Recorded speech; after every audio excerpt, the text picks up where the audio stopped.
ನಮಸ್ಕಾರ. ನನ್ನ ಹೆಸರು ಸಂಜನಾ. ನಾನು 10ನೇ ತರಗತಿಯಲ್ಲಿ ಓದುತ್ತಿದ್ದೇನೆ. ನನ್ನ ಶಾಲೆಯ ಹೆಸರು ವಿದ್ಯಾಮಂದಿರ್ ಆಂಗ್ಲ ಮಾಧ್ಯಮ ರಾಜ್ಯ ಪಠ್ಯಕ್ರಮ ಶಾಲೆ ಸೇಡಾ.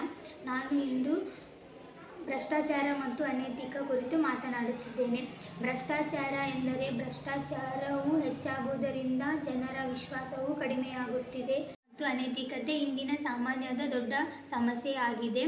ಭ್ರಷ್ಟಾಚಾರವು ಹೇಗೆ ಎಂದರೆ ಸರ್ಕಾರದ ಹಣವು ತಮಗಾಗಿ ಉಪಯೋಗ ಮಾಡಿಕೊಳ್ಳುವುದು ಮತ್ತು ಸರ್ಕಾರದ ಸ್ಥಾನವನ್ನು ಉಪಯೋಗಿಸಿಕೊಳ್ಳುವುದು. ರಾಜಕೀಯ ಕ್ಷೇತ್ರದಲ್ಲಿ ಏನಾಗುತ್ತಿದೆ ಎಂದರೆ ರಾಜಕೀಯ ಕ್ಷೇತ್ರದಲ್ಲಿ ಭ್ರಷ್ಟಾಚಾರವು ಹೆಚ್ಚಾಗುತ್ತಿದೆ. ಆದ್ದರಿಂದ ಜನರ ವಿಶ್ವಾಸವು ಕಡಿಮೆಯಾಗುತ್ತಿದೆ. ಶಿಕ್ಷಣ ಕ್ಷೇತ್ರದಲ್ಲಿ ನಕಲಿ ಅಂಕಗಳು ಹೆಚ್ಚಾಗುತ್ತಿವೆ ಮತ್ತು ನಕಲಿ ಪೇಪರ್ಗಳು ಹೆಚ್ಚಾಗುತ್ತಿವೆ. ಆದ್ದರಿಂದ ಒಳ್ಳೆಯ ವಿದ್ಯಾರ್ಥಿಗಳಿಗೆ ನ್ಯಾಯಯುತ ಅಂಕಗಳನ್ನು ಸಿಗುತ್ತಿಲ್ಲ. ಮತ್ತು ಉದಾಹರಣೆಗೆ ಹೇಳಬೇಕೆಂದರೆ ಶಾಲೆಗಳಲ್ಲಿ ಒಂದು ವಿದ್ಯಾರ್ಥಿಯ ಪ್ರಮಾಣಪತ್ರವು ವರ್ಗಾವಣೆ ಮಾಡಲು ಸರ್ಕಾರದ ಹಣವು 25 ರೂಪಾಯಿ ಇದೆ. ಆದರೆ ಈಗಿನ ಶಿಕ್ಷಕರು ಶಾಲೆಗಳಲ್ಲಿ ಒಬ್ಬ ವಿದ್ಯಾರ್ಥಿಯ ಪ್ರಮಾಣಪತ್ರವು ವರ್ಗಾವಣೆ ಮಾಡಲು 500 ರೂಪಾಯಿಯನ್ನು ತೆಗೆದುಕೊಳ್ಳುತ್ತಿದ್ದಾರೆ. ಇದೇ ಶಿಕ್ಷಣದ ದೊಡ್ಡ ಒಂದು ಭ್ರಷ್ಟಾಚಾರವೆಂದು ನಾನು ಹೇಳುತ್ತೇನೆ.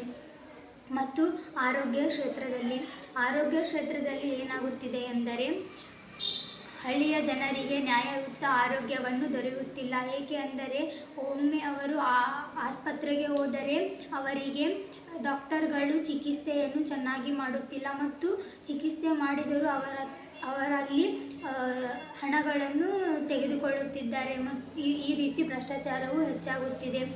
ಮತ್ತು ರಾಜಕೀಯ ಕ್ಷೇತ್ರದಲ್ಲಿ ಈಗಿನ ರಾಜಕಾರಣಿಗಳು ಅವರಿಗೆ ಎಲೆಕ್ಷನ್ ನಡೆಯುತ್ತಿದ್ದಾಗ ಅವರಿಗೆ ಹಾರೈಸುವಂತೆ ನಮ್ಮಲ್ಲೆಲ್ಲ ಕೇಳಿಕೊಳ್ಳುತ್ತಾರೆ ಮತ್ತು ಹಣವನ್ನು ನೀಡುತ್ತಾರೆ.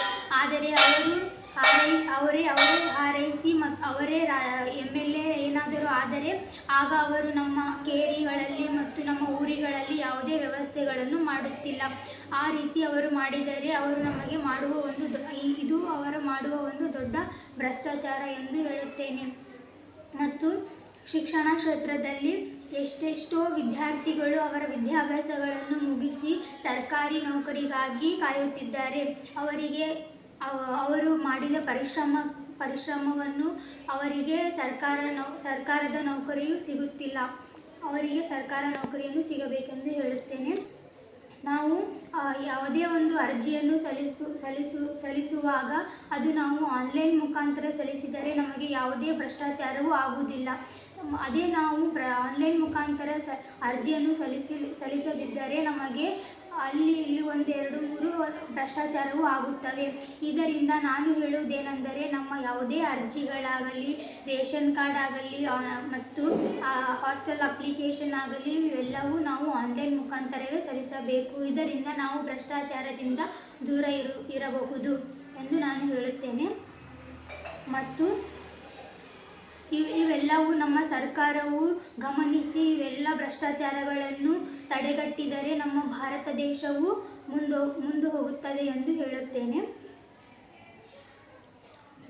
ಧನ್ಯವಾದಗಳು.